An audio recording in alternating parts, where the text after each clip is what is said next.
Come on, Myrtle. Let's go.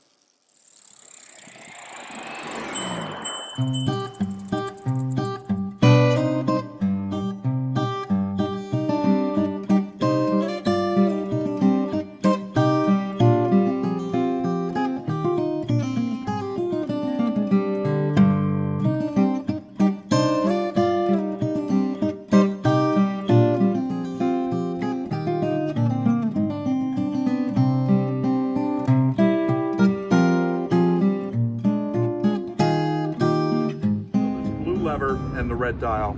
The blue lever will actually lock out the shock, Okay. which that one's not working. But anyway, you don't want that anyway. I don't want that. Yeah. And I've had that happen before, and it's quite uncomfortable. Yeah, but the red dial, there's basically a rabbit on this side Oh, I see that. and a turtle on this side. Yes. You want to turn it to the turtle, Yes. which slows down the the shock response. It's very So- appropriate. So, it's a slow rebound. If I turn this more towards the rabbit,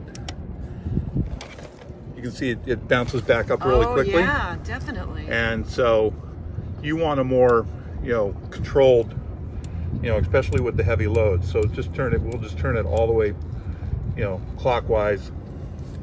And that gives you, That's really slows nice. down the dampening. Yeah, that's really nice. It's probably better for the trike frame too. Yeah. Yeah. All right. Yeah. Let me.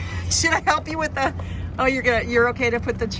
I left my side seat mount bag on there, and he's like lifting the seat, and there's probably about 20 pounds of gear in that side seat mount bag. Yeah, there is.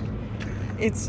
And the water on the. Yeah, there's a water bag and an air pump, and this got a flag hanging off. But look, she only has it in 5 feet by 3 versus me having a big truck.